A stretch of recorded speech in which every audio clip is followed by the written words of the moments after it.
اعوذ باللہ من الشیطان الرجیم بسم اللہ الرحمن الرحیم۔ شیخ سعدی کی حکایات کا بیان ہو رہا تھا۔ اگلی حکایت ہے ریشمی لباس۔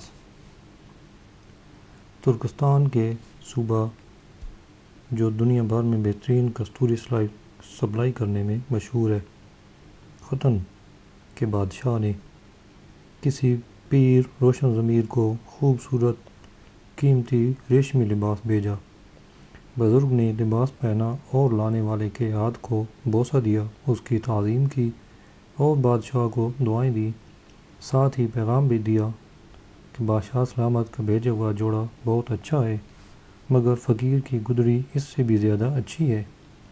یہی وجہ ہے کہ آزاد مرد زمین پر سونا گوارا کر لیتا ہے، مگر قالین کے لیے کسی کی قدم بوسی نہیں کرتا۔ پھٹا پرانا لباس شاہی جوڑے سے بہتر سمجھنا چاہیے، کیونکہ اس میں کسی کا ممنون احسان نہیں ہونا پڑتا۔ اگلی حکایت اپنی روکھی سوکھی۔ ایک شخص نہایت غریب تھا۔ دوسرے لوگوں کی طرح بجائے عمدہ کھانوں کے اس کے سالن میں سوائے پیاز کے اور کچھ نہ تھا۔ ایک بیہودہ شخص نے اس کو ملامت کرتے ہوئے کہا، ارے نکمے کہیں کے، جا اور شاہی لنگر سے سالن ہی لیا۔ شرمانے کی ضرورت نہیں، کیونکہ شرمانے والا تو بھوکا ہی مرتا ہے۔ وہ فوراً اٹھا، کباس میٹی، برتن پکڑا، آستین چڑھائی اور لنگر خانے کے رش میں گھس گیا تاکہ سالن لے سکے۔ سالن تو نہ مل سکا، تاہم بھیڑ کی وجہ سے اس کی قبا پھٹ گئی اور بازو ٹوٹ گیا۔ بیچارہ روتا ہوا واپس آ گیا اور کہہ رہا تھا، اے نفس کمینے، تیرا یہی علاج ہے، بس آج کے بعد گھر کی روٹی ہوگی اور پیاز کا سالن، کیونکہ لالچی بندہ مصیبتوں کو تلاش کرنے والا ہوتا ہے۔ جو کہ روٹی جو اپنے دسترخوان پہ ملے وہ مالداروں کے گھر کی میدے کی روٹی سے بہتر ہے۔ وہ کمینہ جو دوسروں کے دسترخوان کا منتظر رہتا ہے، وہ رات بھر درد مند اور زخمی دل ہو کر سوتا ہے۔ پیاز، سرکہ، اچار یا جو بھی چیز میسر ہو اس سے روٹی کھا لینا غیروں کے دسترخوان پہ گوشت، قورمہ اور بریانی کھانے سے کہیں بہتر ہے۔ اگلی حکایت طمع۔ ایک بھوکی بلی ایک فاقوں کی ماری ہوئی بوڑھی عورت کے گھر میں گھس گئی۔ چند دن بچے کچے ٹکڑے کھا کر گزارا کرتی رہی۔ ایک دن ترنے والے کے لالچ میں امیر شہر کے محل میں جا کر میاؤں میاؤں کرنے لگی۔ امیر کے نوکروں نے ایسا تیر مارا کہ بیچاری بلی زخمی ہو کر بھاگ نکلی۔ خون ہڈیوں سے بہہ رہا تھا اور زبان حال سے کہہ رہی تھی، اگر خدا نے میری جان بچا لی تو میں چوہے کھا کر گزارا کر لوں گی، لیکن بڑھیا کی جھونپڑی نہیں چھوڑوں گی۔ طمع سے بندہ مصیبت میں پڑ سکتا ہے۔ ترنے والا حاصل کرنے کے لیے جان جوکھم میں ڈالنے سے بہتر ہے اپنے گھر کے ساگ پات پہ گزارا کر لیا جائے۔ شہد حاصل کرنے کے لیے ڈنگ کھا لینا اپنے انگور کے شیرے پر قناعت کرنے سے بہتر نہیں ہے۔ شیخ سعدی فرماتے ہیں، اللہ تعالیٰ اس بندے سے ہرگز خوش نہیں ہوتا جو اللہ کی تقسیم پہ راضی نہیں۔ اگلی حکایت بلند ہمت عورت کا واقعہ۔ ایک شخص کے ہاں بچہ پیدا ہوا۔ جب بچے نے دانت نکال لیے تو باپ یہ خیال کر کے پریشان ہو گیا کہ اس کے کھانے کا بندوبست کیسے ہوگا۔ اپنی بیوی کے سامنے جب اس نے اس خیال کا اظہار کیا تو عورت نے ایسا مردانہ جواب دیا کہ ہوش ٹھکانے آ گئے۔ عورت نے کہا، شیطانی وسوسوں میں نہ پڑ، جس خدا نے مرد دم تک دانت دیے ہیں وہ اس کو روٹی بھی دے گا۔ طاقتور اللہ قادر و قیوم ہے کہ اپنی مخلوق کو روزی عطا فرمائے۔ جس نے ماں کے پیٹ میں بچے کے نقش و نگار بنائے ہیں، اس نے اسی وقت اس کی عمر اور روزی بھی لکھ دی ہے۔ جب غلام کو خریدنے والا آقا اس کو سنبھالنے کی طاقت رکھتا ہے تو اس کو پیدا کرنے والا اپنی مخلوق کو کیوں نہ سنبھالے گا۔ تجھے تو خدا پر اتنا بھی بھروسہ نہیں جتنا ایک غلام کو اپنے آقا پر ہے۔ یہ جو مشہور ہے کہ اہل اللہ کے ہاتھ میں پتھر سونا چاندی بن جاتا، اس کا مطلب تو نہیں سمجھ سکا۔ بات یہ ہے کہ وہ لوگ اتنے صابر و شاکر ہوتے ہیں کہ ان کے لیے پتھر اور سونا چاندی برابر ہو جاتے ہیں۔ جیسے بچے کا دل حرص سے پاک ہوتا ہے تو اس کے لیے سونا اور خاک برابر ہیں۔ جو درویش بادشاہ کو اپنا مقصور سمجھتا ہے اس کو بتا دے کہ بادشاہ فقیر سے زیادہ مسکین ہے، کیونکہ فقیر کو تو 1 درہم چاندی سیراب کر دیتی ہے، جبکہ فریدون یعنی شاہ ایران ساری دنیا پہ قبضہ کر کے بھی بھوکا رہے گا۔ ملکوں کی حکومت بڑی مصیبت ہے، اصل بادشاہ تو فقیر ہے، اگرچہ اس کا نام بادشاہ نہیں۔ بے فکر فقیر فکر مند بادشاہ سے کہیں بہتر ہے۔ گنوار اپنے جھونپڑے میں اس قدر چین کی نیند سوتا ہے کہ بادشاہ محل میں بھی اس کا تصور نہیں کر سکتا۔ جب نیند آتی ہے تو تخت پہ بھی آ جاتی ہے اور کرد کے جنگل میں بھی۔ بادشاہ ہو یا رفوگر، جب دونوں سو گئے تو رات دن دونوں کے برابر ہو گئے۔ لہذا اگر تو متکبر دولت مند کو دیکھے تو اپنی تنگ دستی پر بھی اللہ کا شکر ادا کر کہ تو وہ طاقت ہی نہیں رکھتا جس سے تو کسی کو دکھ پہنچائے۔ اس حکایت سے سبق ملا کہ اہل و عیال کے اخراجات سے تنگ آ کر گھر چھوڑنا اور بھاگ جانا اللہ پر بھروسہ کرنے والوں کا کام نہیں ہے۔ پیدا کرنے والے نے خود ہی روزی کا انتظام کیا ہوا ہے۔ حدیث پاک میں ہے، اگر تم اللہ پر اتنا بھی بھروسہ کرو کہ جتنا پرندے کرتے ہیں تو اللہ تمہیں اس طرح روزی دے جیسے پرندوں کو دیتا ہے، جو صبح خالی پیٹ نکلتے ہیں اور شام کو بھر کر آتے ہیں۔ الغرض ہمیں اتنی اپنی فکر نہیں جتنی اللہ کو ہماری ہے، مگر ہے افسوس کہ آج کے مسلمان کی حالت ہی کچھ ایسی ہو گئی ہے۔ خدا کو بھول گئے لوگ فکر روزی میں، خیال رزق ہے رازق کا کچھ خیال نہیں۔ اگلی حکایت سود خور۔ شیخ سعدی فرماتے ہیں کہ میں نے سنا ایک سود خور سیڑھی سے گرا اور اسی وقت مر گیا۔ اس کا بیٹا اپنے باپ پر چند دن رونے دھونے کے بعد دوستوں کے ساتھ مجلسوں میں گپ شپ کرنے لگا۔ چند دن بعد بیٹے نے باپ کو خواب میں دیکھا اور پوچھا کہ آپ کے ساتھ کیا معاملہ ہوا؟ حساب کتاب اور نکیرین کے سوالات کے جوابات میں مشکل تو پیش آئی ہوگی۔ باپ نے کہا، بیٹا یہ قصہ نہ چھیڑ، میں حساب کتاب کی طرف گیا ہی نہیں بلکہ سیڑھی سے سیدھا جہنم میں گرا ہوں۔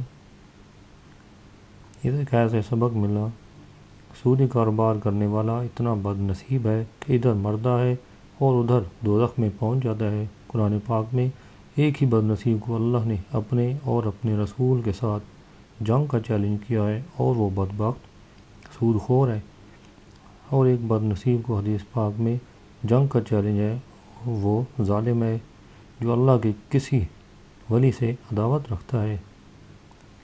شب معراج میں حضور صلی اللہ علیہ وسلم نے سود خور کو دوزخ میں سخت عذاب کے اندر مبتلا دیکھا۔ قرآن پاک میں ہے، سود لینے سے مال بڑھتا نہیں بلکہ گھٹتا ہے، اور زکوٰۃ دینے سے مال گھٹتا نہیں بلکہ بڑھتا ہے۔ اگلی حکایت چھوٹا سا مکان۔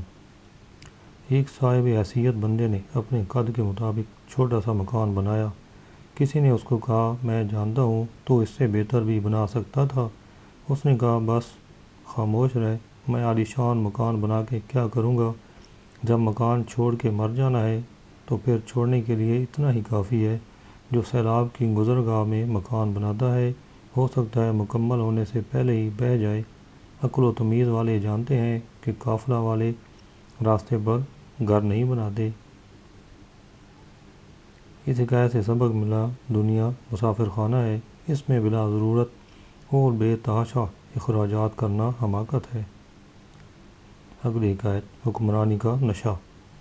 ایک بادشاہ مرنے لگا تو اس علاقے کے ایک بزرگ جانشین بنا گیا۔ بزرگ نے جب دولت کا مزہ دیکھا تو درویشی بھول گیا اور دنیا دار ہو گیا۔ فتوحات دن رات ہونے لگیں، ارد گرد کے بادشاہ اس سے ڈرنے لگے، یہاں تک کہ بڑے بڑے جنگجوؤں کے ساتھ بھی جنگ کرنے سے نہ گھبراتا۔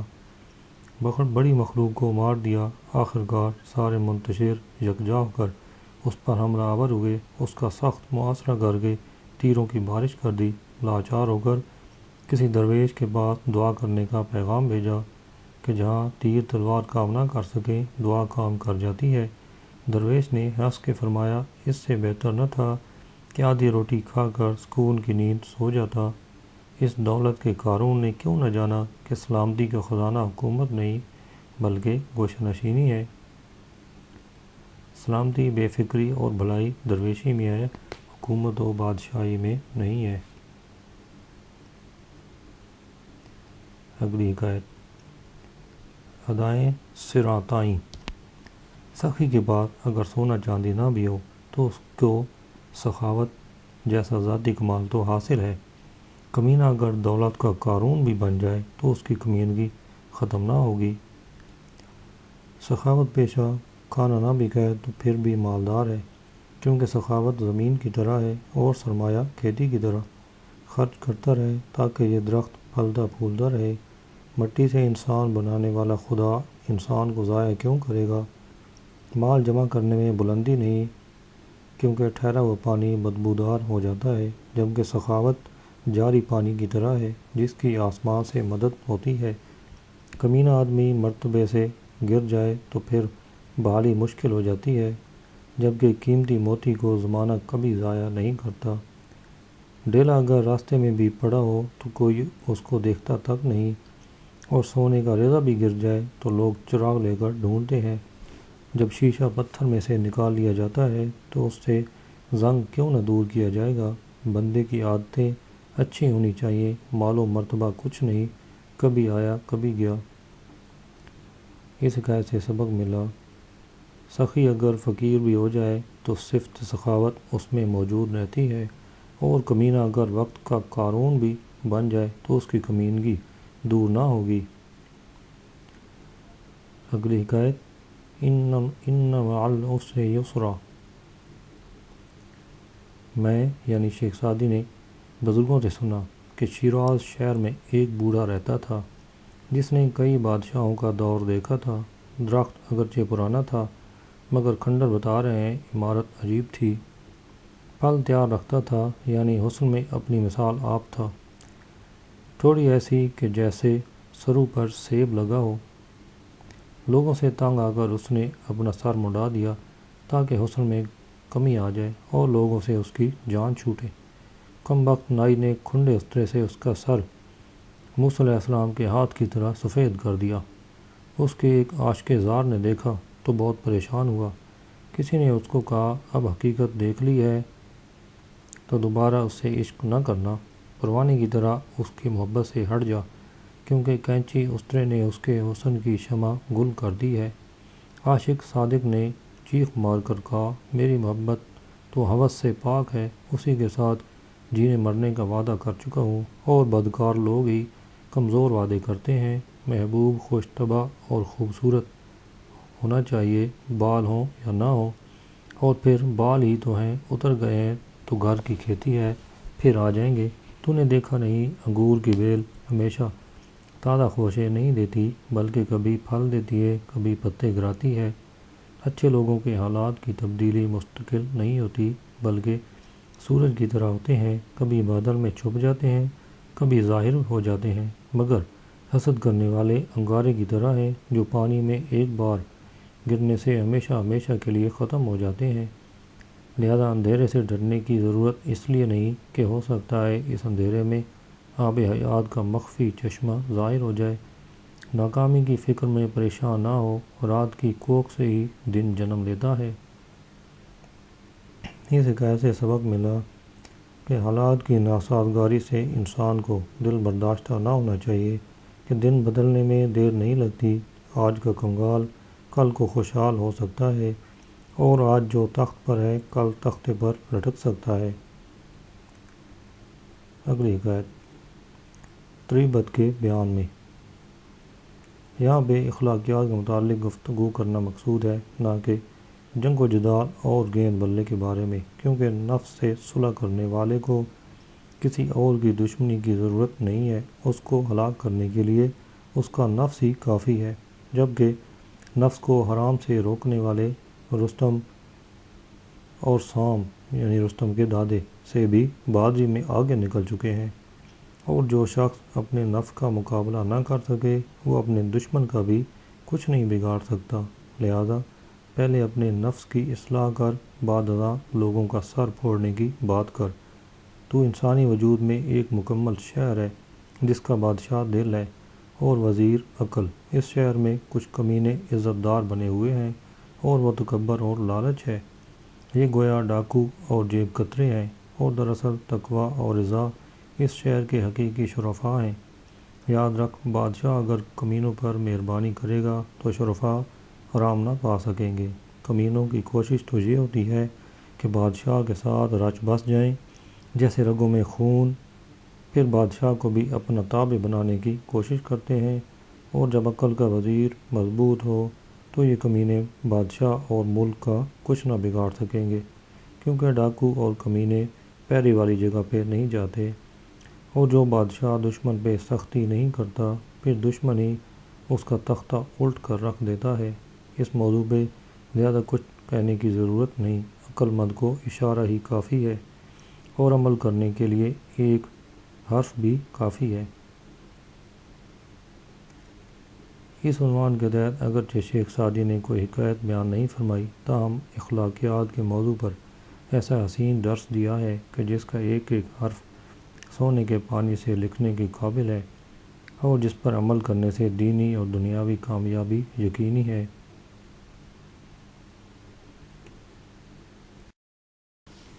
اگلی حکایت، خاموشی اور خودداری۔ خاموشی کی وجہ سے پہاڑوں کو اس قدر بلندی عطا ہوئی۔ تو بھی اگر فضولیات سے اپنی زبان بند رکھے تو مرتبے میں آسمان سے بڑھ جائے، اور پھر بے زبان سے حساب بھی نہیں لیا جائے گا۔ عقل مند کی مثال سیپ کی طرح ہے، جو جب منہ کھولتی ہے موتی نکالتی ہے ورنہ منہ بند رکھتی ہے۔ اسی طرح عقل مند عمدہ بات کرتا ہے ورنہ چپ رہتا ہے۔ باتونی شخص دوسروں کی بات غور سے نہیں سنتا، اور خاموش رہنے والے میں نصیحت اثر کر جاتی ہے۔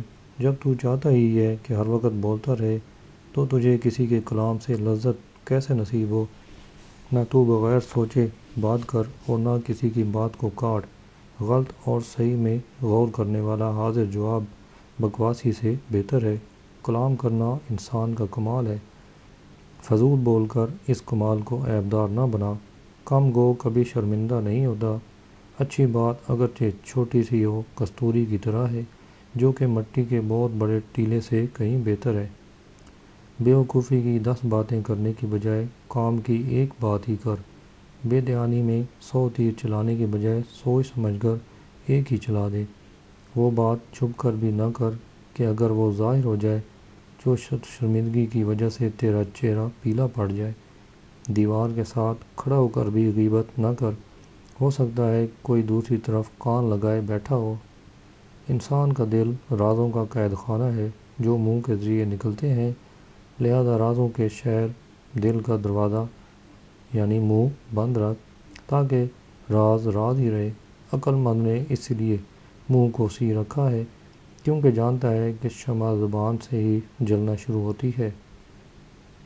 اس حکایت سے سبق ملا کہ بیہودہ گوئی اور فضولیات کی بجائے خاموشی ہی اچھی ہے، جو انسان کو پروقار بناتی ہے۔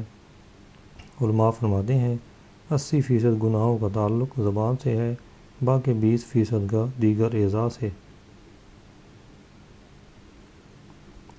اگلی حکایت، رازداری۔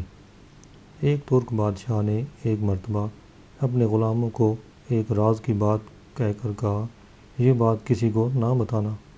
1 سال تک تو وہ بات چھپی رہی، مگر سال کے بعد سارے ملک میں پھیل گئی۔ بادشاہ نے جلاد کو حکم دیا کہ ان سب غلاموں کی گردنیں اڑا دی جائیں۔ ایک غلام نے جرأت کرتے ہوئے کہا، ان بے گناہوں کو کیوں مارتے ہو؟ یہ گناہ تو تجھ سے ہی صادر ہوا ہے۔ اگر تو ان کو نہ بتاتا تو بات نہ پھیلتی۔ تجھے چاہیے تھا کہ راز کے اس چشمے کو جاری ہی نہ ہونے دیتا۔ اب جب کہ سیلاب بن گیا ہے تو اس کے آگے بند باندھنے کا کیا فائدہ؟ راز کی بات اس کے سامنے نہ بیان کر جو ہر کسی کے سامنے گاتا پھرتا ہے۔ جواہرات چاہے خزانچیوں کو دے دے، مگر راز کو اپنے پاس ہی رکھ۔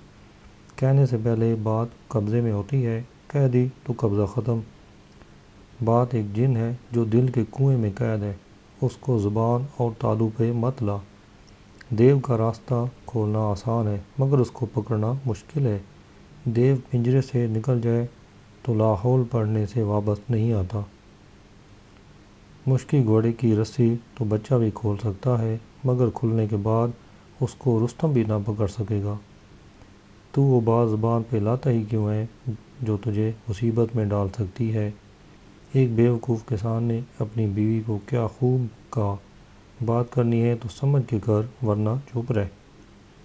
اس حکایت سے سبق ملا کہ راز کو محفوظ رکھنے کے لیے ضروری ہے کہ رازدان کے سامنے بھی ظاہر نہ کیا جائے اور اپنے سینے کو راز کی قبر سمجھ کر اس میں دفن کر دیا جائے۔ اگر ایک کو بھی بتا دیا جائے، اگرچہ وہ کتنا ہی بااعتماد ہو، تو اس کے محفوظ رہنے کی کوئی ضمانت نہ رہے گی۔ اگلی حکایت، جاہل کی سلامتی خاموشی میں ہے۔ ایک پوش اخلاق گدڑی پہنے ہوئے کتنا ہی عرصہ مصر میں خاموش پھرتا رہا۔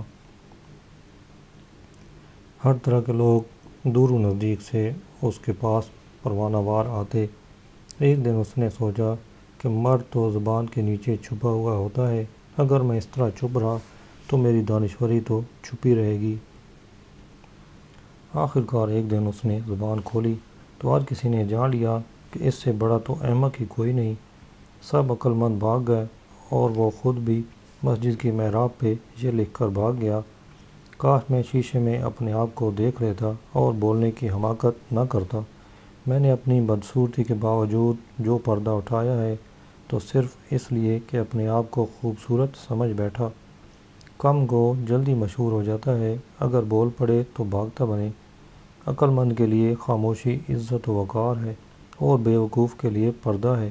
زیادہ بولنے سے عالم کی ہیبت کم ہو جاتی ہے اور جاہل کی پردہ داری۔ جب تک راز دل میں ہے تجھے اس کو ظاہر کرنے کا اختیار ہے، لیکن جب ظاہر ہو گیا تو پھر چھپانا محال ہے۔ قلم سے رازداری کا سبق سیکھ کہ جب تک اس کے سر پہ چھری نہ چلی اس نے راز ظاہر نہ کیا۔ یا انسانوں کی طرح ہوش سے بات کر یا پھر چوپایوں کی طرح خاموش رہ۔ انسان عقل و کلام سے ہی ممتاز ہوتا ہے۔ طوطی کی طرح خوش ادائی سے بات کر اور نادان نہ بن۔ اس حکایت سے سبق ملا کہ جاہل کو اپنی جہالت چھپانے کے لیے ضروری ہے کہ خاموش رہے۔ جب ہی بولے گا تبھی اس کی جہالت تشت از بام ہو جائے گی اور بھرم کھل جائے گا۔ اگلی حکایت، خاموشی آفت سے بچاؤ کا ذریعہ ہے۔ ایک بندے نے لڑائی میں زبان سے غلط بات کہی تو لوگوں نے اس کا گریبان پھاڑ دیا۔ مار کھا کر ایک طرف بیٹھ کر رو رہا تھا کہ ایک دانشمند نے کہا، اگر تو غنچے کی طرح منہ بند رکھتا تو پھول کی طرح تیرا گریبان نہ پھٹتا۔ پریشان شخص بیہودہ لفظ زنی کرتا ہے اور تنبورے کی طرح فضول بولتا رہتا ہے۔ زبان تو آگ کے شعلے کی طرح ہے، پانی کے ایک چھینٹے سے بجھایا جا سکتا ہے۔ اگر تو ہنر مند ہے تو بولنے کی ضرورت نہیں، تیرا ہنر خود تیرا تعارف کرائے گا۔ خالص کستوری والے کو یہ بتانے کی ضرورت نہیں کہ بڑی خوشبودار ہے، مگر بھی سونا رکھنے والے کو قسم کھانے کی ضرورت نہیں کہ خالص ہے، کسوٹی خود ہی بتا دے گی۔ جیسے میرے بارے میں کئی لوگ کہتے ہیں کہ سعدی کم عقل اور مغرور ہے، لیکن مجھے قسم اٹھا کر اپنی اہلیت ثابت کرنے کی ضرورت نہیں، کیونکہ یہ حاسد لوگ میری کھال تو اتار سکتے ہیں مگر میرا دماغ نہیں پا سکتے کہ میرے مقابلے میں کلام پیش کر سکیں۔ بعض دفعہ زبان کھلتے ہی مصیبتوں کا دروازہ کھل جاتا ہے اور چپ رہنے سے سلامتی حاصل ہوتی ہے۔ حضرت ابو سعید رضی اللہ عنہ نے ایک حدیث بیان کی کہ انسان جب صبح کرتا ہے تمام اعضاء زبان کے سامنے آؤزاری کرتے ہیں کہ ہم تیرے رحم و کرم پہ ہیں، خدا کے لیے سیدھی سیدھی رہنا، تو اچھا بولے گی تو ہماری عزت ہوگی اور تو غلط بولے گی تو ہماری بے عزتی ہوگی۔ ایک حدیث پاک میں ہے، جو چپ رہا وہ نجات پا گیا۔ اگلی حکایت، ایک چپ ہزار سکھ۔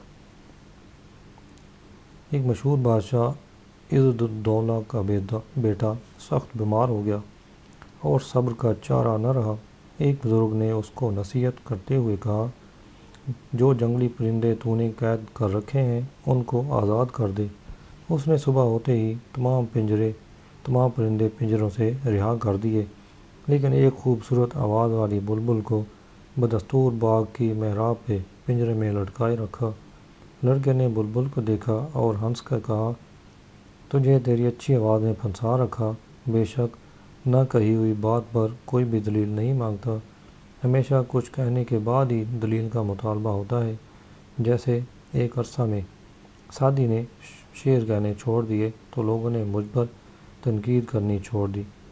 دنیوی آرام تو اس کو ہی ملتا ہے جو مخلوق سے کنارہ کش ہو جائے، لہذا مخلوق کے عیب ظاہر کرنے کی بجائے ان کے عیبوں سے کنارہ کش ہو جا اور اپنے عیبوں کی طرف دھیان کر۔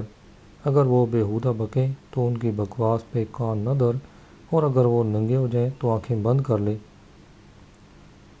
بعض لوگ شیخ سعدی رحمۃ اللہ علیہ کی اس طرح کی باتیں پڑھ پڑھ کر کچھ نہ کچھ صلاحیت ہونے کے باوجود ابھی چپ چاپ بن کر بیٹھ جاتے ہیں۔ جس نے لکھا وہ نشانہ بنایا گیا، لہذا گونگے بہرے ہو جاؤ، اور اس حدیث پاک کی طرف توجہ نہیں کرتے کہ اللہ کے نبی صلی اللہ علیہ وسلم نے اس علم سے اللہ کی پناہ مانگی ہے جس سے کسی کو فائدہ نہ پہنچے، لہذا ہڈ حرام بن کر پڑا رہنے کے بجائے قلم و زبان کے ذریعے اپنے علم سے مخلوق کو فائدہ پہنچایا جائے۔ اگلی حکایت جوشیلا مرید۔ ترک سپاہی ایک رنگین مجلس میں گا بجا رہا تھا کہ کسی پیر کے جوشیلے مرید نے برداشت نہ کرتے ہوئے اس کی دف اور سرنگی کو توڑ دیا۔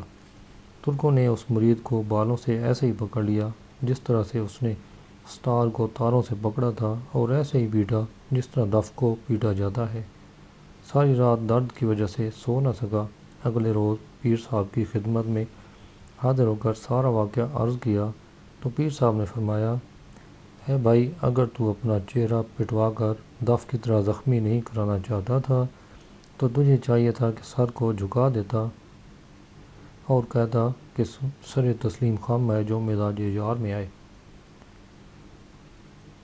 اس حکایت سے سبق ملا کہ ہر کام میں حکمت عملی ضروری ہے۔ اس لیے قرآن مجید میں فرمایا گیا کہ لوگوں کو اپنے پالنے والے کی راہ کی طرف دانائی اور اچھی نصیحت کے ساتھ بلاؤ۔ جوش کو ہوش پر غالب نہیں آنا چاہیے ورنہ نتیجہ خطرناک ہوگا۔ شیخ سعدی فرماتے ہیں، دو شخص جا رہے تھے، انہوں نے دیکھا لڑائی ہو رہی ہے، گرد و غبار شور و غل کے ساتھ جوتے اور ڈنڈے چل رہے ہیں۔ ان میں سے ایک تو کنارے پر بیٹھ گیا جبکہ دوسرے نے جوش میں آ کر لڑائی میں چھلانگ لگا دی اور زخمی ہو کر واپس آ گیا۔ سر میں، کان، آنکھیں اور دل میں سمجھ اس لیے رکھی گئی ہے کہ سوچ سمجھ کر کام کر، نہ اس لیے کہ تو جانے فلاں لمبا ہے یا فلاں چھوٹا ہے۔ اگلی حکایت پردہ پوشی۔ مشہور ولی اللہ اور صوفی بزرگ حضرت داؤد طائی رحمۃ اللہ علیہ کے سامنے کسی شخص نے ایک بزرگ کے متعلق کہا کہ میں نے فلاں جگہ اس کو نشے میں مست پڑا ہوا پایا ہے، اس حالت میں کہ اس کا لباس اور پگڑی کئے آلود تھی اور کتے اس کو چاٹ رہے تھے۔ حضرت داؤد طائی نے یہ بات سن کر ناگواری ظاہر کی اور اس شخص کو فرمایا، اگر تو اس کا خیر خواہ ہے تو اس کو وہاں سے اٹھا دے۔ وہ شخص یہ سن کر شرمندہ سا ہو گیا اور ایسے حیران ہو کر کھڑا رہ گیا جیسے گدھا کیچڑ میں پھنس کر کھڑا رہ جاتا ہے، کیونکہ غیبت کرنے سے اس کا مقصد یہ نہ تھا کہ مجھے آگے سے ایسا جواب ملے گا۔ مجبوراً جانا پڑا اور کندھوں پہ اٹھا کر لانا پڑا۔ اٹھا کر لا رہا تھا اور لوگوں کے طعنے سن رہا تھا۔ کوئی کہتا کیسے درویش ہیں، کیا تقویٰ و پارسائی ہے۔ کسی نے کہا کندھوں والا پورا بدہوش ہے اور اٹھانے والا بھی نیم مست تو ہے۔ بد سے بدنام برا، عوام کی لان تان سے تو گردن پہ دشمن کی تلوار کا چل جانا بہتر ہے۔ خس کم جہاں پا بڑی مشکل سے اس کو ٹھکانے پہ چھوڑ کر آیا اور پوری رات شرمندگی سے نہ سویا۔ جن کو پھر مرشد کامل حضرت داؤد طائی کی بارگاہ میں حاضر ہوا۔ اس حکایت سے سبق ملا کہ کسی کے عیب بیان کرنے والا آخر خود بھی رسوا ہو جاتا ہے۔ اہل اللہ پردہ پوش ہوتے ہیں اور کسی کی برائی سن کر خوش ہونے کے بجائے پریشان ہو جاتے ہیں اور اس کی اصلاح کی کوشش فرماتے ہیں، جبکہ غیبت کو حدیث پاک میں زنا سے شدید قرار دیا گیا ہے۔ جب اللہ کے بندے اس قدر پردہ پوش ہوتے ہیں تو اللہ تعالیٰ کی ستاری کا کون اندازہ لگا سکتا ہے۔ اگلی حکایت غیبت۔ ایک شخص نے کسی عالم ربانی کے سامنے کسی کی برائی بیان کی تو عالم دین نے فرمایا، میرے سامنے کسی کی برائی کر کے میری نگاہوں میں اپنا مرتبہ نہ گھٹا، ہو سکتا ہے تیری زبان سے فلاں کی برائی سن کر میری نظر میں فلاں کا درجہ تو گھٹ جائے، لیکن اس سے تیرا مقام تو میرے نزدیک زیادہ نہ ہو جائے گا۔ اس حکایت سے سبق ملا کہ عقل مند کسی کی برائی کرنے کو اچھا نہیں سمجھتا، کیونکہ جس کی برائی کرنا مقصود ہے اگر وہ واقعی برا ہے تو وہ اپنی بدنامی اور برائی کی وجہ سے دشمنی کر لے گا، اور اگر وہ برا نہیں ہے تو اس کی برائی کرنے والا بذات خود برا ٹھہرے گا۔ گویا ہر صورت میں کسی کو برا کہنے والا اپنی ہی کھال ادھیڑتا ہے۔ اگلی حکایت چوری اور چغلی۔ ایک شخص نے ایک دن ایک بات کہی کہ غیبت سے تو چوری اچھی ہے۔ اس وقت تو میں نے اس کی اس بات کو مذاق سمجھا اور مجھے یہ بات عجیب لگی، لیکن جب اس نے دلیل دی تو مجھے یعنی شیخ سعدی کو مانے بغیر چارہ نہ رہا۔ اس نے کہا، چور تو بہادری کرتا ہے کہ لوگوں سے چھین کر اپنا پیٹ پالتا ہے، اور چغل خور کیسا بیوقوف ہے کہ نامہ اعمال بھی سیاہ کر لیتا ہے اور پیٹ بھی خالی کا خالی۔ حضرت حذیفہ رضی اللہ عنہ فرماتے ہیں، میں نے حضور صلی اللہ علیہ وسلم سے سنا، آپ صلی اللہ علیہ وسلم نے فرمایا، چغل خور جنت میں نہیں جا سکتا۔ اگلی حکایت حسد اور چغلی۔ شیخ سعدی فرماتے ہیں کہ بغداد کے مدرسہ نظامیہ میں دوران تعلیم میرا وظیفہ لگا ہوا تھا۔ پڑھنے کے علاوہ کچھ کام نہ تھا، خوب محنت ہو رہی تھی۔ حدیث کا مفہوم بیان کردہ تو سب اشک کر اٹھتے۔ ایک طالب علم میری اس لیاقت و قابلیت پر حسد کرنے لگا۔ میں نے استاد محترم سے اس کی شکایت کر دی تو استاد صاحب نے غصے میں آ کر فرمایا، تو عجیب آدمی ہے کہ اس کا حسد تو تجھے پسند نہ آیا، اور میرے سامنے اس کی غیبت کرنا تجھے بہت اچھا لگا۔ اگر وہ حسد کر کے دوزخ جائے گا تو غیبت کے راستے سے اس سے پہلے جہنم رسید ہوگا۔ حسد اگرچہ بہت برا ہے، لیکن بہت برا ہے کہ نیکیوں کو ایسے جلا دیتا ہے جیسے آگ لکڑیوں کو، مگر غیبت کی ایک بات کے بارے میں حدیث پاک میں فرمایا گیا ہے کہ اگر سمندر میں ڈال دی ہے تو سارا سمندر کڑوا ہو جائے۔ اگلی حکایت حجاج کے ظلم کی شکایت اور بزرگ کا جواب۔ ایک شخص نے کسی بزرگ کے سامنے حجاج بن یوسف کے ظلم کی شکایت کی کہ بڑا خونخوار ہے اور اس کا دل پتھر کے سیاہ ٹکڑے کی طرح ہے، مخلوق کی آہ و فریاد سے تو نہیں ڈرتا، اللہ ہی اسے پوچھے۔ بزرگ نے ساری بات سنی اور شکایت کرنے والے کو بزرگانہ نصیحت کی کہ اگر حجاج سے ظلم کا حساب ہوگا تو تجھ سے اس کی غیبت کرنے کا حساب بھی ہوگا، تو اس کی بات اس تک ہی رہنے دے، اللہ تعالیٰ خود اس کا علاج کر دے گا۔